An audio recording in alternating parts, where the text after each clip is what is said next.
আচ্ছা, সবাই শুনতে পাচ্ছ? শোনা যাচ্ছে, দেখা যাচ্ছে তো? শোনা যাচ্ছে, দেখা যাচ্ছে তো?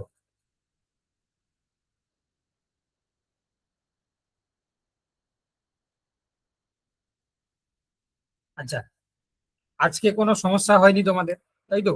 আজকে কোনো সমস্যা হয়নি, বা এরপর থেকে আর কোনো সমস্যা হবে না, তাই তো? কারণ গুগল মিট সবার জন্য বেস্ট। তাহলে তোমরা অ্যাপেই জয়েন করতে পেরেছো, তাই না? তোমরা সবাই অ্যাপেই জয়েন করতে পেরেছো। আজকে একটু তোমরা মাইকটা অন করে একটু বলো না, কারোর কিছু সমস্যা হয়েছে কিনা। ওকে, একটু জানো। না স্যার, ঠিক আছে, সব ওকে। ওকে, তোমা। হ্যাঁ স্যার, ঠিক আছে, কোনো প্রবলেম নেই, আজকে বেটার লাগছে। ওকে, অরিন্দম। অরিন্দম বা তৃষা, সুশোভন। স্যার সব ঠিক আছে। ঠিক আছে আজকে। ওকে, তাহলে এই ঠিক সিস্টেমটাই আছে স্যার।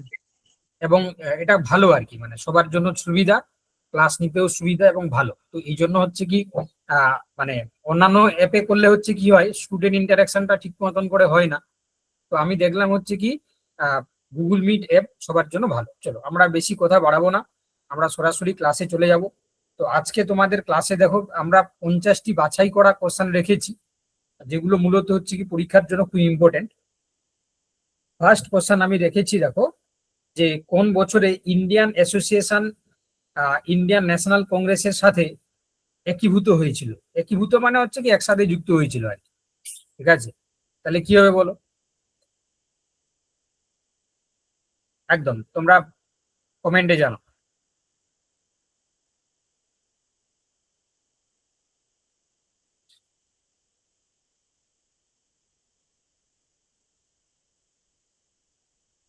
দেখো, তাহলে এখানে আমি দেখতে পাচ্ছি, একদম তাহলে একদম যার যেটা মনে হবে সেটা কিন্তু বলবে, ঠিক আছে? যেটা আমাদের মানে মোটো, আমাদের ক্লাসের যেটা মোটো, প্রত্যেকটা ক্লাস কিন্তু সবাই পার্টিসিপেট করবে এবং সবাই উত্তর বলবে।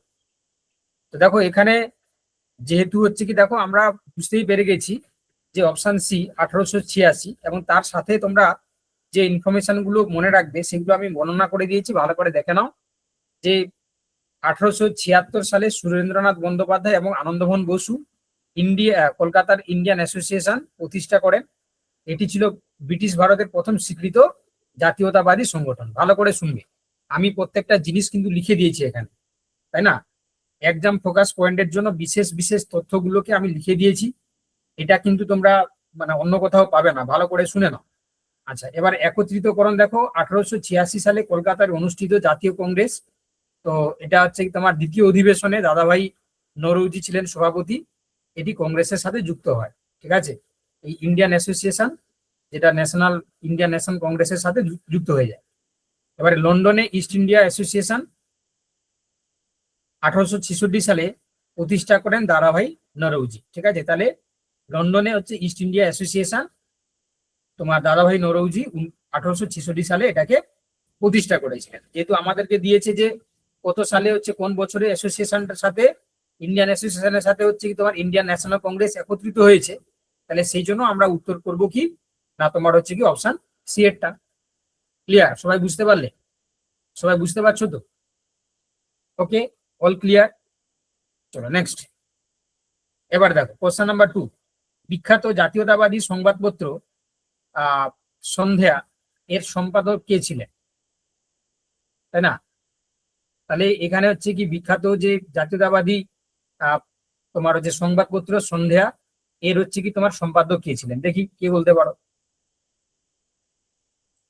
একদম option B is the right answer, তাই না? তাহলে এটা যে অপশন বি হবে একদম, তাহলে কি হবে, ব্রহ্মবান্ধব উপাধ্যায়, তাই না? তাহলে এই যে ব্রহ্মবান্ধব উপাধ্যায় দ্বারা সম্পাদিত এই ছবিটি বঙ্গভঙ্গ আন্দোলনের সময় চরমপন্থী মতাদর্শ প্রচারে মূল ভূমিকা নেয়, ঠিক আছে? আর বন্দে মাতরম যেটা তোমাদেরকে লেখা আছে এখানে, এটা হচ্ছে বন্দে মাতরম, এই ইংরেজি দৈনিক সম্পাদক ছিলেন অরবিন্দ ঘোষ। নিউ ইন্ডিয়া বিপিন চন্দ্র পাল সম্পাদিত অত্যন্ত গুরুত্বপূর্ণ পত্রিকা। যুগান্তর যেটা বীরেন্দ্র কুমার ঘোষ এবং ভূপেন্দ্রনাথ দত্তের সম্পাদনায় প্রকাশিত হতো, ঠিক আছে? তাহলে এই যে ইনফরমেশন গুলো করে দিয়েছি, এগুলো কিন্তু ভালো করে পড়বে, তাই তো?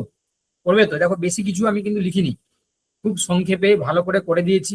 তোমরা কিন্তু সবাই ভালো করে পড়বে কিন্তু, হ্যাঁ, তাই তো? বলো তো, তোমরা জানাও তো এটা কেমন লাগছে তোমাদের, ঠিক আছে তো? ঠিক আছে তো? একদম একদম একদম পরীক্ষার মানে পয়েন্ট, মানে ফোকাস পয়েন্টের উপর ভিত্তি করে করে দেওয়া হয়েছে। চলো, কোশ্চেন নাম্বার হচ্ছে 3। বলছে যে কোন ঐতিহ্যবাহী লোকচিত্র কলা শৈলীদের বিহার রাজ্যে বিখ্যাতভাবে চর্চা করা হয়? সবাই বলো, উত্তর কিন্তু সবাই বলবে। আমাদের ক্লাসের মোটো একটাই, সবাই কিন্তু হচ্ছে কি তোমার উত্তর করবে।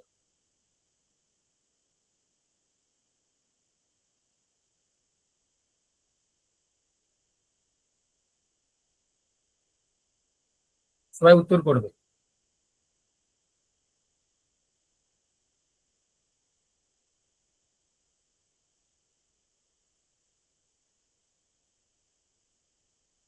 একদম, তাহলে এখানে উত্তরটা কি হবে গো? এখানে যারা যারা তোমরা অপশন হচ্ছে কি বি বলছো না, একদম সঠিক উত্তর, তাই না? তাহলে মধুবনী, তাই তো, মধুবনী। তো দেখো, মধুবনী এটি বিহারের মিথিলা অঞ্চলের একটি ঐতিহ্যবাহী চিত্রকলা। একে মিথিলা আর্টও বলা হয়, ভালো করে শুনে নাও। আচ্ছা, পট্টচিত্র এটা উড়িষ্যা এবং আহ তোমার হচ্ছে স্কাই স্ক্রেপার্স পশ্চিমবঙ্গের মেদিনীপুর অঞ্চলে বিখ্যাত ঐতিহ্যবাহী চিত্রশিল্প। তারপর হচ্ছে তোমার ওয়ার্লি, এটা মহারাষ্ট্রে উপজাতীয় চিত্রকলা। কালীঘাট পোর্ট, এটা যে কলকাতায় কালীঘাট মন্দির সংলগ্ন অঞ্চল, 19 শতকে ওরা একটা বিখ্যাত চিত্রশিল্পী, মানে চিত্রশিল্পী। এগুলো ভালো করে পড়বে, ভিভিআই, ঠিক আছে? এগুলো ভালো করে পড়বে, এগুলো ভিভিআই, ঠিক আছে? মাথায় ঢুকিয়ে নাও, তোমরা ভালো করে মাথায় ঢুকিয়ে নাও, কারণ এই জিনিসগুলো হচ্ছে কি তোমরা অন্য কোথাও পাবে না। ওকে, তো এই জন্য বলছি এগুলো ভালো করে তোমরা পড়বে, ঠিক আছে? চলো নেক্সট, কোশ্চেন নাম্বার 4। ঐতিহাসিক গান্ধী আরউইন চুক্তি কোন বছরে স্বাক্ষরিত হয়েছিল? ঐতিহাসিক গান্ধী আরউইন চুক্তি কত সালে স্বাক্ষরিত হয়েছিল? একদম, তাহলে 1931 সালে স্বাক্ষরিত হয়েছিল, 1931। তো দেখো এখানে 5ই মার্চ 1931 সালে মহাত্মা গান্ধী এবং ভাইসরয় লর্ড আরউইনের মধ্যে এই চুক্তি স্বাক্ষরিত হয়। এর ফলে আইন অমান্য আন্দোলন স্থগিত হয়। ফলাফল কিনা, এই চুক্তির পর গান্ধীজি দ্বিতীয় গোলটেবিল বৈঠকে যোগ দিতে রাজি হন। আর পুনা চুক্তি, এটি বলছে 1932 সালে মহাত্মা গান্ধী এবং বি আর আম্বেদকরের মধ্যে পুনা চুক্তি স্বাক্ষরিত হয়েছে। ঠিক আছে, এগুলো মাথায় রাখবে। চলো, কোশ্চেন নাম্বার দেখো। কোশ্চেন নাম্বার বলেছে 5। ভারতীয় সংবিধানের অবশিষ্ট ক্ষমতার ধারণাটি কোন দেশের সংবিধান থেকে নেওয়া হয়েছে? তাই না? ভারতীয় সংবিধানের অবশিষ্ট ক্ষমতার ধারণাটি কোন দেশের সংবিধান থেকে নেওয়া হয়েছে?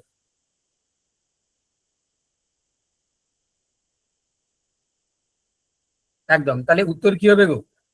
এখানে উত্তরটাই হবে হচ্ছে অপশন সি, একদম কানাডা। আমি লিখে দিয়েছি দেখো প্রত্যেকটা জিনিস, যে অবশিষ্ট ক্ষমতা যেটা সংবিধানের 248 নম্বর অনুচ্ছেদ অনুযায়ী যে বিশেষ বিষয়গুলি কেন্দ্র রাজ্য যৌথ তালিকায় নেই, তারপর আইন তৈরির ক্ষমতা একমাত্র সংসদের। এই শক্তিশালী কেন্দ্রের ধারণা কানাডা থেকে নাও। আর আমেরিকা বলছে দেখো এখানে আমরা মৌলিক অধিকার, বিচার বিভাগীয় পর্যালোচনা এগুলো এবং প্রস্তাবনা, এই তিনটে আমরা আমেরিকা থেকে নিয়েছি। অস্ট্রেলিয়া থেকে নিয়েছি আমরা যৌথ তালিকা, সংসদে যৌথ অধিবেশন। আয়ারল্যান্ড থেকে নিয়েছি আমরা নির্দেশনমূলক নীতি, তাই না, রাষ্ট্র পরিচালনার জন্য ডিপিএসপি, এটা আমরা আয়ারল্যান্ড থেকে নিয়েছি। এটা ভালো করে পড়বে, দেখবে এখান থেকে একটা কোশ্চেন কিন্তু পাবে। তাই তো, আমি ঠিক বলছি তো? একটু তোমরা জানাও তো, একটু তোমরা কমেন্ট করে জানাও তো আমি ঠিক বলছি কিনা।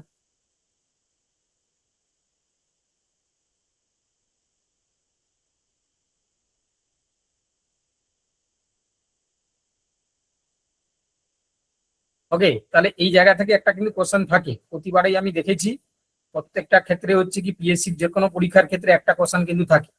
একদম একদম সুষমন, একদম ঠিক বলেছো। চলো নেক্সট, নেক্সট কোশ্চেন বলেছে দেখো, যে বিখ্যাত বিখ্যাত নেরোজ স্লট ক্যানিয়নটি কোন বিখ্যাত জাতীয় উদ্যানে অবস্থিত?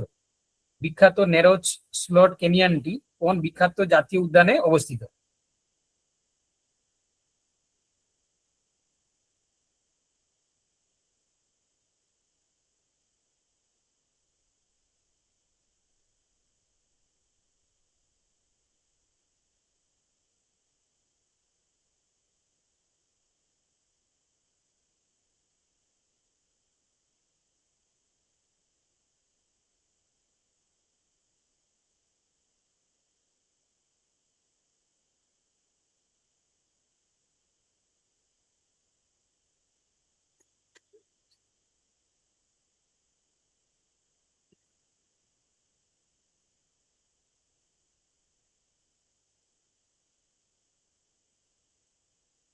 তাই না? তাহলে কি হবে এখানে? আমরা দেখতে পাচ্ছি এখানে ম্যাক্সিমাম জন তোমরা কিন্তু সঠিক উত্তর বলেছো, তাই না? অপশন সি, তাই না? জিওন ন্যাশনাল পার্ক, তাই না? তো দেখো, জিওন ন্যাশনাল পার্ক আমেরিকার ইউটা রাজ্যে অবস্থিত। দা নেরোস গিরিখাতটি হাইকিং এর জন্য বিশ্ববিখ্যাত, তাই না? তোমরা নিশ্চয়ই এটা নামটা শুনেছো, কারণ হচ্ছে দেখবে খুবই সংকীর্ণ একটা অঞ্চল, একটা মানুষ একবারই ওই ওই ভিতর দিয়ে যেতে পারে, তাই না? এটা খুবই রিস্কি আর কি। এখন বর্তমানে সম্ভবত বন্ধ করে দেওয়া হয়েছে, কারণ মানে একজন মারা গেছিল বলে আর কি, ঠিক আছে? এখন আটকে গিয়ে মারা গেছিল, যাই হোক। এবার দেখো, ইয়েলোস্টোন এটা বিশ্বের প্রথম জাতীয় উদ্যান, যা তার ওল্ড তোমার হচ্ছে ফেইথফুল গিজার এবং উষ্ণ প্রশমনের জন্য বিখ্যাত। তারপর হচ্ছে কি দেখো, ইয়োসেমিটি এটা ক্যালিফোর্নিয়ার গ্রানাইট পাহাড় ও জলপ্রপাতের জন্য বিখ্যাত। চলো এবারে কি বলেছে দেখো, পৃথিবীর কোন বাস্তুতন্ত্রটি সবচেয়ে স্থিতিশীল বাস্তুতন্ত্র বলে মনে করা হয়, তাই না? সবচেয়ে স্থিতিশীল, ভালো কোশ্চেন, পরীক্ষার জন্য ইম্পর্টেন্ট। সবচেয়ে স্থিতিশীল বাস্তুতন্ত্র হচ্ছে মেরাইন, তাই না? মেরাইন ওশান বা ইকোসিস্টেম, মানে যেটাকে আমরা বলি, এই যে দেখো বলছে স্থিতিশীল, কারণ হচ্ছে সামুদ্রিক বা মহাসাগরীয় বাস্তুতন্ত্র পৃথিবীর বৃহত্তম সবচেয়ে দীর্ঘস্থায়ী স্থিতিশীল বাস্তুতন্ত্র। এর রাসায়নিক গঠন এবং তাপমাত্রা সহজে পরিবর্তন হয় না। এটি পৃথিবীর প্রায় 70-71% জুড়ে অবস্থান করে এবং সর্বাধিক জীববৈচিত্র্য ধারণ করে। দেখো, আমি তোমাদেরকে বারবার একটা কথা বলি না, যে লাইভ ক্লাস জয়েন করলে অনেক কিছু শেখা যায়, তাই না? তো দেখো, লাইভ ক্লাস জয়েন করলে তোমরা এখান থেকে যে ইনফরমেশন গুলো পাচ্ছ, দেখবে আর কিছু তেমন পড়তে লাগবে না, যদি মন দিয়ে কেউ শোনো আর কি ক্লাসগুলো, তাই না? আমি আবারও জিজ্ঞাসা করছি, তোমাদের নতুন অ্যাপে ক্লাস করতে কোনো অসুবিধা হচ্ছে না তো? কোনো অসুবিধা হচ্ছে না তো জয়েন করতে, ক্লাস করতে? না না স্যার। অল ওকে? আমাকে জানাবে, হ্যাঁ, কোনো সমস্যা হলেই আমাকে জানাবে, কারণ এই কারণে বলছি, তাহলে আমি ডেভেলপারকে জানাতে পারবো, তাই না? আমি চাইছি সুষ্ঠুভাবে যাতে প্রত্যেকটা স্টুডেন্ট সহজভাবে যাতে ক্লাস অ্যাটেন্ড করতে পারে, লাইভ ক্লাস, তাই না? তো সেই জন্য হচ্ছে কি আমি ব্যবস্থা করেছি, বা আমরা আমরা ভবিষ্যতে আরো করবো আর কি। তো যদি কোনো লেখুনা থাকে বা কোনো ঘাটতি থাকে, সঙ্গে সঙ্গে আমাকে জানাবে, হ্যাঁ। চলো এবার কোশ্চেন নাম্বার। স্যার বলছি, একটা প্রবলেম, বারবার আমাকে ওই লিংকে গিয়ে জয়েন হলে তবেই আমি এই কোর্সটাতে ঢুকতে পারছি। ওইটা কি একবারে করা যায় না? যারা যারা যে কোর্সে আছে একদম অ্যাড করে নেওয়া, তাহলে ইজিলি অ্যাক্সেস করা যায়। মানে আমাকে বারবার আপনি যে না তো বাবা, একবারই তো হচ্ছে জয়েন করলে তো জয়েন হয়ে যাচ্ছে, বাকিরা তোমরা বলে দাও তো, একে বাকিরা বলে দাও তো, প্রত্যেক বলে দাও তো। হ্যাঁ, জয়েন নাওতে ক্লিক করলেই হয়ে যাবে, ওই কোর্সে গিয়ে না, যে যার মানে কোর্সে আমি যেটা আছে। যখন প্রথমে প্রিপারেশন এসপি অ্যাপটাকে খুলছি, হ্যাঁ, তখন কিন্তু যেতে পারছি না। মানে স্যার যে লিংকটা দিয়েছে ওই লিংকে গিয়ে আমাকে যখন অ্যাড করছি, তখন আমার ইমেল আইডিটা দিলে সঙ্গে তুমি সঙ্গে এনরোল হয়ে দেখাচ্ছে। তুমি বাবা মানে আপডেট করেছো অ্যাপটা? হ্যাঁ, আপডেট করেছি। আমি টেন্থ না 13 ভার্সনটা দিয়েছি। হ্যাঁ, 13 ভার্সন চলে এসেছে। হ্যাঁ, 13 ভার্সন দিয়েছি। দেখো মানে আমি, আপনি যে গ্রুপে লিংকটা দিচ্ছেন ওই লিংকে গেলে সঙ্গে সঙ্গে হয়ে যাচ্ছে, আমি অ্যাক্সেসে চলে যাচ্ছি। না না, কিন্তু যদি আমি হ্যাঁ বলুন। ওটা একবারই করলে হয়ে যাচ্ছে, একবার করলেই হচ্ছে কি তুমি জয়েন করে যাবে, আর বারবার করতে হবে না বাবা। তুমি অ্যাপ খুললেই তোমার মাই লাইব্রেরিতে গেলে ওই পারচেস কোর্সটা দেখতে পাবে। তোমার যে কোর্সটা সেটা হচ্ছে তুমি মাই লাইব্রেরিতে দেখতে পাবে, তোমাকে বারবার ওই লিংকে ক্লিক করার দরকার নেই।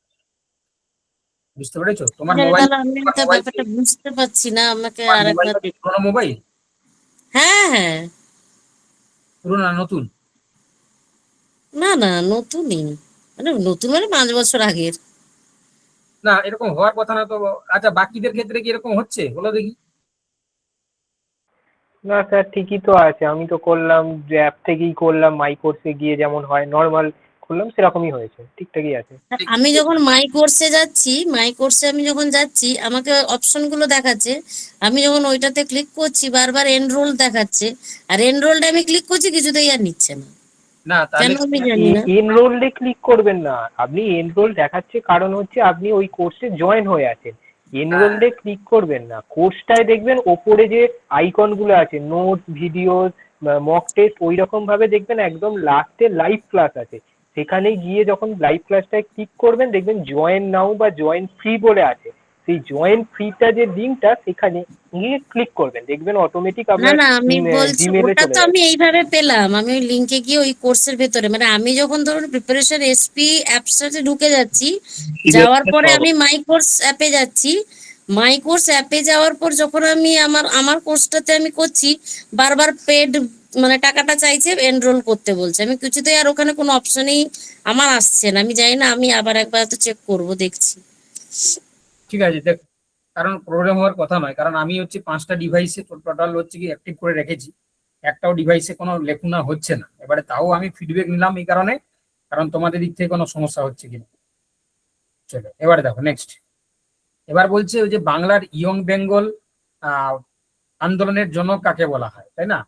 বাংলার ইয়ং বেঙ্গল আন্দোলনের জনক কাকে বলা হয়, প্রত্যেকটা কোশ্চেন কিন্তু পরীক্ষার উপযোগী। তাহলে এটা মনে রাখবে যে একদম option B is the right answer, Henry Vivian Derozio, তাই না? Option B is the right answer. দেখো, হিন্দু কলেজের অধ্যাপক ছিলেন হেনরি ভিভিয়ান ডিরোজিও।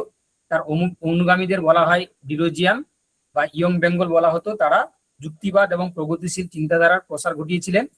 আর এরা তোমার পার্থেনন নামক পত্রিকা প্রকাশ করতেন, তাই না? এবং 1828 সালে ডিরোজিও একটি প্রতিষ্ঠা করেন বিতর্ক সভার জন্য, তাই না? Academic association. মাথায় রাখবে প্রত্যেকটা জিনিস, হ্যাঁ। চলো কোশ্চেন নাম্বার 9 ইন্টারাপ্ট করছি, বলছে। বলছি মেসেজে হ্যাঁ, বলো। একজন লিখে দেখুন তো, অ্যাপে লগ ইন করতে পারছে না, ওর প্রবলেমটা যদি একটু সলভ করতে পারেন। দেখুন লিখেছে একজন, কোথায় লিখেছে? মেসেজে মেসেজ বক্সে।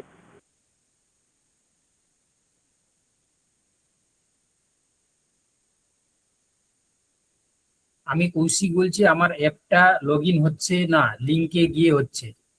তুমি আপডেট করে নাও, আপডেট করলে সমস্ত প্রবলেম সলভ হয়ে যাবে। ঠিক আছে বিশ্বজিৎ, আপডেট করে নাও, দিলে হচ্ছে কি সব ঠিক হয়ে যাবে। দেখো, এবার দেখো তাহলে কোন সংখ্যার দ্বারা গ্যাসোলিন নমুনার গুণমান নির্ধারণ করা হয়, কোন সংখ্যার দ্বারা? একদম, তাহলে এটা হচ্ছে কি তোমার octane number, option B is the right answer, তাই না? Octane number, option B is the right answer.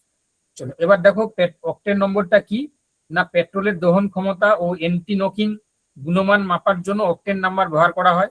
Octane নম্বর যত বেশি, জ্বালানির গুণগত মান তত উন্নত, তাই না? সিটেন নাম্বারটা কি না, এটা হচ্ছে কি এটি ডিজেলের তোমার হচ্ছে জ্বালানি গুণগত মান বা তোমার ইগনিশন বিলম্ব পরিমাপ করতে আমরা ব্যবহার করি। এটাও কিন্তু ভালো কোশ্চেন, নতুন কোশ্চেন দিয়েছি, ভালো করে পড়বে এগুলো, হ্যাঁ।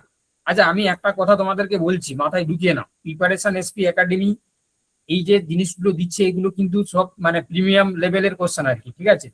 মানে কোনোভাবে হালকা ভাবে নাও না, আমি বারবার বলছি, কারণ আমাদের দেখবে পরীক্ষাতে তোমরা কিন্তু 100% কমন পাবে যদি তোমরা প্রত্যেকটা জিনিস ভালো করে পড়ো। আমি বারবার তোমাদেরকে মানে নক করে দিচ্ছি প্রত্যেকটা ক্লাসে, এটা মাথায় রাখবে, ঠিক আছে?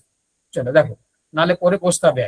চলো নেক্সট কোশ্চেন, নিচের কোনটি ভারতের বৃহত্তম সরকারি ক্ষেত্র বা রাষ্ট্রায়ত্ত ব্যাংক সংস্থা হচ্ছে নিয়োগকর্তা, ঠিক আছে? বৃহত্তম, ভারতের বৃহত্তম,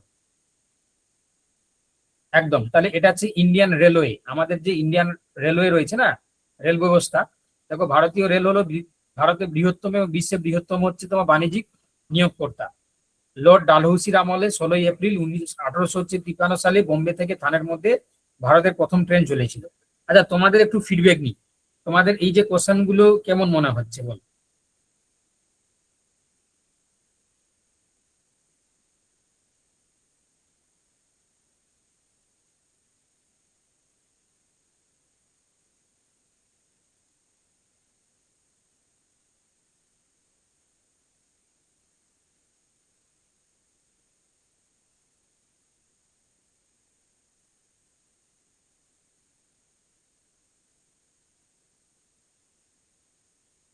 ওকে, তাহলে সব ঠিক আছে। চলো নেক্সট। সৌমাল্য কোথায় ছিল কতক্ষণ? সৌমাল্য, চলো দেখো, তাড়াতাড়ি জয়েন করবে তো নাকি? চলো, গোবর গ্যাস প্রধানত নিচের কোন কোন গ্যাসটি থাকে গোবর গ্যাসে? গোবর গ্যাসে কোনটা থাকে? একদম, তাহলে মিথেন থাকবে, মিথেন, অপশন বি। দেখো, মিথেন যেটা CH4, গোবর গ্যাসে বা বায়োগ্যাসের প্রধান উপাদান হলো মিথেন, যার হচ্ছে 50 থেকে 75% হচ্ছে কি থাকছে, একে মার্স গ্যাস আমরা বলি, ঠিক আছে? কারণ এটা জলাভূমিতে উৎপন্ন হয়। এলপিজি যেটা দেওয়া, লিকুইফাইড পেট্রোলিয়াম গ্যাসের প্রধান উপাদান হচ্ছে বিউটেন এবং প্রোপেন, এটাও কিন্তু পরীক্ষায় দেয়, আমি এই জন্য এখানে লিখে দিয়েছি, ঠিক আছে? তাহলে এলপিজিটা হচ্ছে কি আমাদের লিকুইফাইড পেট্রোলিয়াম গ্যাস, যার মধ্যে বিউটেন এবং প্রোপেন থাকে, মনে থাকবে ভালো করে। চলো কোশ্চেন নাম্বার 12। আচ্ছা, হাইকোর্টের এখতিয়ার সম্প্রসারণ বা সীমাবদ্ধ করার ক্ষমতা কার হাতে ন্যস্ত থাকে? হাইকোর্টের এখতিয়ার বা সম্প্রসারণ বা সীমাবদ্ধ করার ক্ষমতা কার হাতে ন্যস্ত থাকে? হাইকোর্ট। তাহলে এটা তোমরা আশা করি বলতে পারবে, এটা হচ্ছে কি তোমার দ্য পার্লামেন্ট, তাই না? Option B. কেন দেখো না, আইনগত ক্ষমতা যদি দেখি আমরা সংবিধানের অনুচ্ছেদে 230 নম্বর অনুযায়ী ভারতীয় সংসদ আইনের দ্বারা কোনো কেন্দ্রশাসিত অঞ্চলকে আমরা কোনো হাইকোর্টের এখতিয়ারভুক্ত করতে পারে বা বাধা দিতে পারে। আর একটি হাইকোর্টে কতজন বিচারক থাকবেন তা নির্ধারণ করেন কে? রাষ্ট্রপতি। ঠিক আছে, চলো কোশ্চেন নাম্বার 13। শিল্পাঞ্চল রুড়ো ওয়েস্টফালিয়া অঞ্চলটি কোন দেশে অবস্থান করে? তাই না? France, Germany, United kingdom, Russia. তাহলে এখানে উত্তর কি হবে? অপশন বি, জার্মানি, তাই না? Option B. তো দেখো এখানে জার্মানির রুড়ো বলা হয়, এটি কয়লার খনি এবং ইস্পাত শিল্পের জন্য বিখ্যাত ইউরোপের অন্যতম শিল্পাঞ্চল। আর ভারতের রুড়ো বলা হয় কাকে? না আমাদের পশ্চিমবঙ্গের দুর্গাপুর অঞ্চলকে, শহরকে, কারণ প্রচুর কয়লা এবং লৌহ ইস্পাত শিল্পের জন্য আমরা ভারতের রুড়ো বলা হয়। ঠিক আছে, মনে থাকবে সব জিনিস। ভালো লাগছে ক্লাস? ভালো লাগছে তো? যদি তোমরা বলো ভালো লাগছে, তাহলে এরকম ক্লাস থাকবে, বারবার থাকবে। ঠিক আছে, একদম পরীক্ষার পর্যন্তই চলবে, কোনো সমস্যা নেই, কোনো ভয় পাওয়ার কারণ নেই। ঠিক আছে, আমি আছি সাথে বা থাকবো সাথে। চলো কোশ্চেন নাম্বার 14 বলছে, ভারতের প্রকাশিত প্রথম সংবাদপত্র কোনটি? ভারতের প্রকাশিত, একদম, তাহলে option C is the right answer, Bengal Gazette. Bengal Gazette, তাই না? বেঙ্গল গেজেট। দেখো এই যে 1970 সালে জেমস অগাস্টান হিকি কলকাতা থেকে হিকিস বেঙ্গল গেজেট প্রকাশ করেন, এটি ছিল ভারতের প্রথম সাপ্তাহিক ইংরেজি পত্রিকা। আর 1821 সালে, তাই না, রাজা রামমোহন রায় দ্বারা প্রকাশিত একটি বিখ্যাত বাঙালি সাপ্তাহিক পত্রিকা। ঠিক আছে, তার নাম কি? না সংবাদ কৌমুদী। তাহলে এটা যে সংবাদ কৌমুদী। চলো এবারে নেক্সট কোশ্চেন নাম্বার 15।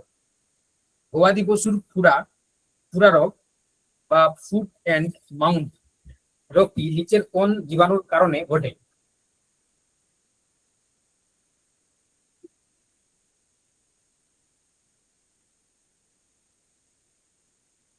একদম ভাইরাস। চলো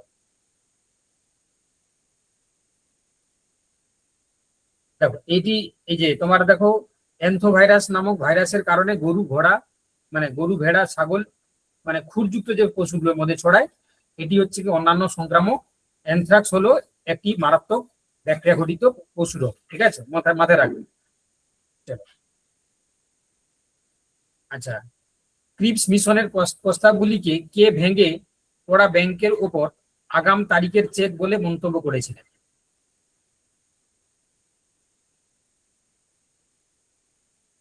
কি হবে? একদম মহাত্মা গান্ধী, অপশন বি, মহাত্মা গান্ধী। দেখো বলেছে যে ক্রিপস মিশন 1942 সালে স্যার স্টেফোর্ড ক্রিপসের নেতৃত্বে এই মিশন ভারতে আসে স্বায়ত্ত শাসনের প্রস্তাব নিয়ে, কিন্তু পূর্ণ স্বাধীনতার উল্লেখ না থাকায় কংগ্রেস ও মুসলিম লীগ উভয়ই এটি প্রত্যাখ্যান করেন, তাই না? এবারে গান্ধীজি এর ব্যর্থ প্রস্তাব দেখে এর বিখ্যাত উক্তিটি হচ্ছে করেছিলেন, তাই না, যেটা গান্ধীজির উক্তি। চলো এবার দেখো, এবার বলছি রূপান্তরের পর কোন ধরনের শিলা মার্বেলে পরিণত হয়, তাই না? তাহলে রূপান্তরের পর কোন ধরনের শিলা মার্বেলে পরিণত হয়? কি হবে বলো?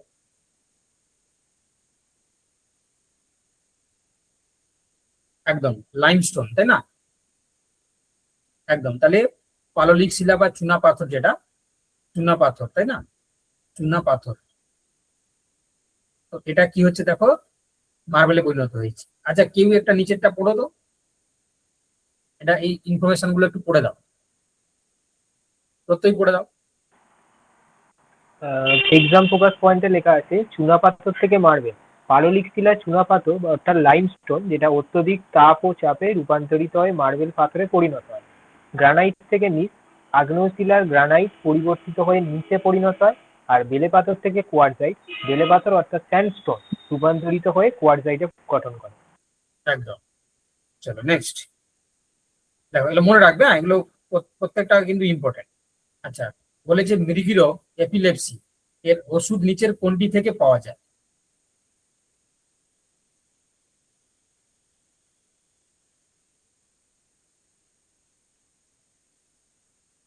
একদম, lichen is the right answer. Lichen তোমরা জানো, শৈবাল এবং ছত্রাকের মিথজীবী সম্পর্কে আমরা লাইকেন বলি। আর লাইকেন একটা প্রজাতি রয়েছে, তার নাম কি না, পারমেলিয়া পারলাটা। ঠিক আছে, পারমেলিয়া পারলাটা, এটা মিরিক রোগের ওষুধ হিসাবে আমরা ব্যবহার করি। ঠিক আছে, এটি বায়ু দূষণের মানে লাইকেন হচ্ছে বায়ু দূষণের নির্দেশক হিসাবে কাজ করে। এটা প্রাকৃতিক নির্দেশক বা ন্যাচারাল ইন্ডিকেটর, তাই না, এয়ার পলিউশন ইন্ডিকেটর হিসাবে কাজ করে। চলো, প্রশান্ত মহাসাগরে অবস্থিত বিশ্বের গভীরতম সমুদ্র খাত কোনটি? এটা তোমরা সবাই জানো, এটা খুব সোজা কোশ্চেন হয়ে গেল। এটাকে বলা হচ্ছে মারিয়ানা স্ট্রেঞ্জ বা মারিয়ানা খাত। দেখো, মারিয়ানা খাত এটি প্রশান্ত মহাসাগরের তলদেশে অবস্থিত। এর গভীরতম বিন্দুর নাম হচ্ছে চ্যালেঞ্জার ডিপ, এটা মাথায় রাখবে, চ্যালেঞ্জার ডিপ, যার গভীরতা হচ্ছে 11,034 মিটার। এটি ভারত মহাসাগরের গভীরতম অঞ্চল। চলো, কোশ্চেন নাম্বার 20। ভারতে ফেরার পর মহাত্মা গান্ধী প্রথম কোথায় তার সত্যাগ্রহ আন্দোলন শুরু করেছিলেন, তাই না? তাহলে উত্তর হবে কি? Option C, Champaran.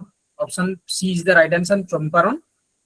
এখানে হয়ে যাবে সঠিক উত্তর। চম্পারণ সত্যাগ্রহ দেখো 1917, এটি ছিল ভারতের গান্ধীজির নেতৃত্বাধীন প্রথম সত্যাগ্রহ আন্দোলন। বিহারের নীল চাষীদের উপর ব্রিটিশদের 3 কাঠিয়া প্রথার বিরুদ্ধে রাজকুমার শুক্লার আমন্ত্রণে হচ্ছে কি গান্ধীজি সেখানে যান।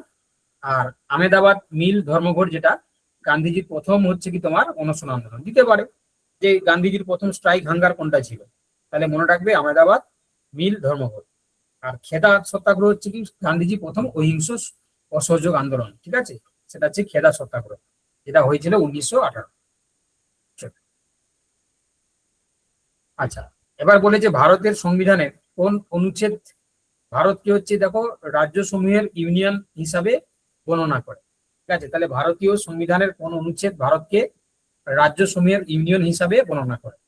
তাহলে দেখো, এটা উত্তর হয়ে যাবে কি, একদম যারা যারা অপশন এ বলেছ একদম সঠিক, আর্টিকেল 1। তো ভারতের নাম এবং তার ভূখণ্ডকে নির্দিষ্ট করে এই অনুচ্ছেদ 1 এটি স্পষ্ট বলে, India is the Bharat shall be a union of the states। আচ্ছা, অনুচ্ছেদ 2 বলা আছে দেখো নতুন রাজ্য গঠন বা ভারতের অন্তর্ভুক্তিকরণ সম্পর্কিত। অনুচ্ছেদ 3 বলা আছে বর্তমান রাজ্যগুলির সীমানা পরিবর্তন, নাম পরিবর্তন, নতুন রাজ্য পুনর্গঠনের ক্ষমতা সংসদকে দেয়। চলো, কোশ্চেন নাম্বার 22। জলাতঙ্ক বা হাইড্রোফোবিয়া রোগটি কোন ধরনের ভাইরাসের কারণে ঘটে? জলাতঙ্ক বা হাইড্রোফোবিয়া, একদম, তাহলে এটা হয়ে যাবে অপশন সি, এটা হয়ে যাবে রেবিস, তাই তো? জলাতঙ্ক রেবিস ভাইরাস, তাই না, যেটাকে আমরা লাইসা ভাইরাসও বলি আমরা। ঠিক আছে, লাইসা ভাইরাসও বলি। তো দেখো, এই জলাতঙ্ক একটি বুলেট আকৃতির আরএনএ ভাইরাস, যা রেবিস ভাইরাস বা লাইসা ভাইরাস নামে পরিচিত। পাগল কুকুর, শেয়াল, বেড়াল কামড়ালে তার লালার মাধ্যমে এটি মানুষের শরীরে চলে আসে। আর এই রোগে আক্রান্ত ব্যক্তি জল দেখলে আতঙ্ক হয়ে যায়, এই জন্য আমরা হাইড্রোফোবিয়া বলি, তাই না? লুই পাস্তুর জলাতঙ্ক রোগের টিকা আবিষ্কার করেছিলেন, এটাও মনে রাখবে। ঠিক আছে, জলাতঙ্কের রোগের টিকা আবিষ্কার করেছিলেন। দেখো, একসাথে কত ইনফরমেশন তোমাদেরকে জানিয়ে দেওয়া হচ্ছে। ঠিক আছে, মনে হচ্ছে তো যে প্রিমিয়াম ক্লাস মনে হচ্ছে তো তোমাদের, নাকি? আরে বাবা, প্রিমিয়াম ক্লাস মনে হচ্ছে তো? কিছু ফিল হচ্ছে তো?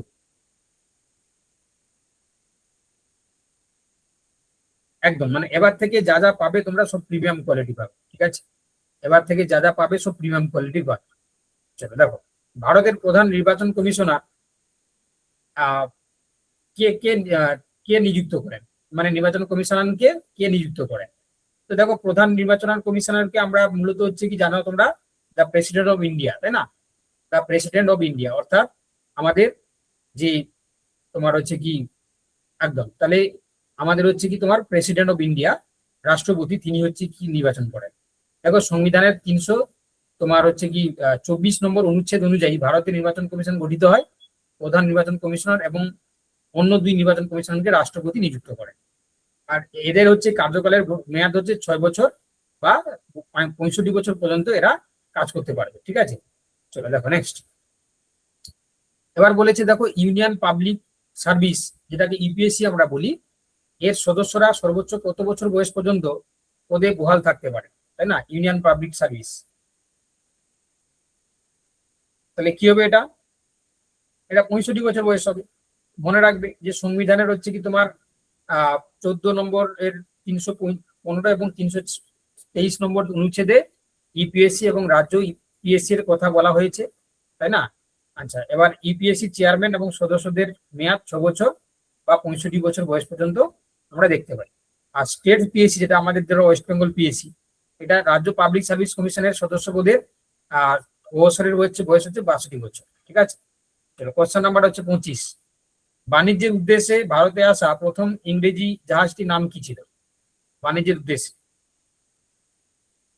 একদম, তাহলে বাণিজ্যের উদ্দেশ্যে আসা প্রথম জাহাজটির নাম ছিল কি? রেড ড্রাগন, তাই না? অপশন হচ্ছে কি বি। তো মনে রাখো যে ওইটা, এই যে 1608 সালে হেক্টর এবং তার সহযোগী প্রধান রণতরী রেড ড্রাগন সুরাট বন্দরে এসে পৌঁছায়। হেক্টর ছিল প্রথম বাণিজ্যিক জাহাজ যা সুরাট মূল ভূখণ্ড স্পর্শ করে। তবে এই বছরে এই বহরের মূল হচ্ছে ফ্ল্যাগশিপ ছিল হচ্ছে রেড ড্রাগন। চলো এবার কোশ্চেন নাম্বার 26। কোন বৃক্ষ প্রজাতিটি, যা একসময় সামাজিক বনসৃজনে খুব জনপ্রিয় ছিল, এখন পরিবেশের জন্য ক্ষতিকর বা বিপজ্জনক বলে মনে করা হয়? ঠিক আছে, কি হবে?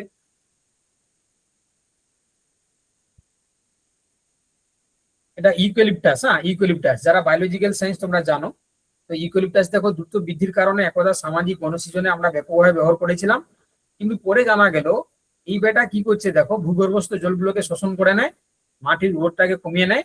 ঠিক আছে, এই জন্য আমরা এটাকে পরিবেশগত শত্রু বা ইকোলজিক্যাল টেররিস্ট বলি, তাই না? আরেকটা, তোমরা যারা বায়োলজিক্যাল সায়েন্স তার তোমরা তোমরা নাম টার্ম শুনেছো, এটাকে আমরা আরেকটা কি বলি গো? এলিলোপ্যাথি এফেক্ট, তাই না? এলিলোপ্যাথি এফেক্ট, সেটাও তোমরা মাথায় রাখবে। ঠিক আছে, আচ্ছা, একটা জিনিস তোমাদেরকে বলছি, শোনো। আমি ক্লাসটাকে এইখানেই শেষ করব। তার কারণ হচ্ছে কি, অনেকে মানে বুঝতে পারছে না। ঠিক আছে, তো তাদেরকে একটু, যেহেতু আমি লাস্ট ফোনে ভিডিওটা দিয়েছিলাম, তো এই জন্য বাকি কোশ্চেন গুলো আমার মনে হয় সবার সামনে আলোচনা করে দিলে ভালো হয়। তো এই জন্য আমি আজকে এই 25টা কোশ্চেন করেই ক্ষান্ত হচ্ছি। বাকি কোশ্চেন গুলো আমি নেক্সট দিন আলোচনা করে দেবো। ঠিক আছে, কারণ অনেকেই ফোন করছে, তো বুঝতে পারছে না ওরা। ঠিক আছে, সবার সাথে আজকে ক্লাসটা এখানেই থাকলো। পরের দিন বাকিগুলো আরো এইভাবেই চলবে। ঠিক আছে, পরীক্ষার এখনো দিনক্ষণ দেয়নি, তোমরা চিন্তা করার কিছু কারণ নেই। এরকম প্রিমিয়াম ভাবে লাইভ ক্লাস সেশন করে তোমাদের সামনে কিন্তু প্রত্যেকটা ক্লাস হবে। তো ওতে হচ্ছে কি, একদম চিন্তা করো। ঠিক আছে, এই যে কৌশিক কি করে হলো বাবা? কৌশিক একটু জানাও, তোমার কি সমস্যা হচ্ছিল? কৌশিক, কি সমস্যা হচ্ছিল তোমার? কৌশিক মন্ডল, যাই হোক, তাহলে সব ঠিক আছে, আপাতত সব ঠিক আছে তো? আর রেকর্ডেড ভিডিও তোমরা অ্যাপেই পেয়ে যাবে। ঠিক আছে, রেকর্ডেড ভিডিও অ্যাপেই পাবে। পিডিএফ নোটসটাও তোমাদেরকে দিয়েছি, এই যে অ্যান্সারের পিডিএফ নোটসটাও তোমরা অ্যাপেই পেয়ে যাবে, তাই না? অ্যাপ ইউজ করতে পারো, ওয়েবসাইট ইউজ করতে পারো। ঠিক আছে, একই পাসওয়ার্ডে তোমরা অ্যাপে ওয়েবসাইট দু জায়গায় ইউজ করতে পারো। ঠিক আছে, সমস্যা হলে স্ক্রিনশট নিয়ে আমাকে জানাবে, সমস্যা হবে না। স্যার নোটসটা গ্রুপেও দিয়ে দেবেন, হোয়াটসঅ্যাপ গ্রুপেও দিয়ে দেবেন। দিচ্ছি, সবসময় দেওয়া হবে না, তাই না? পাচার হয়ে যাচ্ছে। শুধুমাত্র অ্যাপ ওয়েবসাইটে থাকবে, ওখান থেকে পড়তে পারে বা ডাউনলোডও করতে পারে, তাই না? এই হোয়াটসঅ্যাপ টেলিগ্রামে আর কন্টিনিউ দেওয়া হবে না। এখন যেহেতু সবাই ওয়াকিবহাল নয় বলে দেওয়া হচ্ছে, বা আজকেরটা হয়তো দেবো, কিন্তু এটা লাগাতার ভাবে চলবে না। ঠিক আছে, এখন থেকে আমরা প্রফেশনাল হয়ে যাচ্ছি, পুরোটাই ওয়েবসাইট এবং অ্যাপেই সবকিছু চলবে আর কি। বুঝতে পেরেছো? একটু মানিয়ে নাও। ঠিক আছে, হয়তো প্রথমে সিস্টেমটা একটু মানিয়ে নিতে তোমার অসুবিধা হচ্ছে, দেখবে এটা। না স্যার, ওটা নয়, ওটা হচ্ছে প্রিন্ট আউট করিয়ে একটু পড়লে আরো পরে মনে থাকে ওই জন্য। শোনো, আরেকটা জিনিস তোমাদেরকে, প্রিন্ট আউট করতে পারবে তো, পিডিএফ ডাউনলোড করতে পারবে, তুমি অ্যাপ থেকেও ডাউনলোড করতে পারবে আর ওয়েবসাইট থেকেও ডাউনলোড করতে পারবে, সব ব্যবস্থা করা আছে। চিন্তা করার নেই, কারণ নেই, তোমাদের জন্য করা হচ্ছে বাবা। এটা যেটা করা হয়েছে তুমি বুঝতে পারছো না বলে হয়তো বলছো, এটা আগের তুলনায় অনেক সুবিধা। কি বলো প্রত্যয় বা বাকিরা তোমরা জানো, এই সিস্টেমটা আগের তুলনায় অনেকটাই হচ্ছে কি তোমার সুবিধা। হ্যাঁ স্যার, এটা ভালো হয়েছে, বিশেষ করে মক টেস্টটা খুব সুবিধা হয়েছে, মানে আমি করছিলাম তো, খুবই সুবিধা। এই যে ক্লাসটার পরে তোমরা মক টেস্ট পেয়ে যাবে, মক টেস্ট তোমরা হচ্ছে দিতে পারবে, প্রত্যেকে কে কত নাম্বার পেয়েছে দেখতে পাবে। এই কোর্সে যতজন আছে, কে কত নাম্বার পেলো, কার কম্পিটিশন কত হলো, সবটাই দেখতে পাবে। এটা মানে আর স্যার মক টেস্টের যে পিডিএফটা সেটাও পাওয়া যাচ্ছে, আগে যেটা জেমিনির মাধ্যমে করা হতো কিন্তু পাওয়া যেত না প্রশ্নগুলো পরে। হ্যাঁ, এটা তুমি নিজেই জেনারেট করতে পারবে পিডিএফটা, তাই না? সবটাই হচ্ছে প্রফেশনালি করে দেওয়া হয়েছে, তাই না? তো এই জন্য বলছি এটাকে কাজে লাগাও। তো এই সিস্টেমটা দেখবে বেশি নয়, তুমি আধ ঘন্টা তুমি ভালো করে অ্যাপটাকে ঘাঁটো, ওয়েবসাইটটাকে ঘাঁটো, অনেক ফিচার্স আছে, অনেক হচ্ছে কি তোমার জিনিসপত্র দেওয়া আছে, সেগুলো তোমাদের জন্যই করা আছে, তাই না? তো এই জন্য হচ্ছে কি তোমরা আস্তে আস্তে করে সব জেনে যাবে। ওকে, ঠিক আছে, লেফট করে যাও, ঠিক আছে।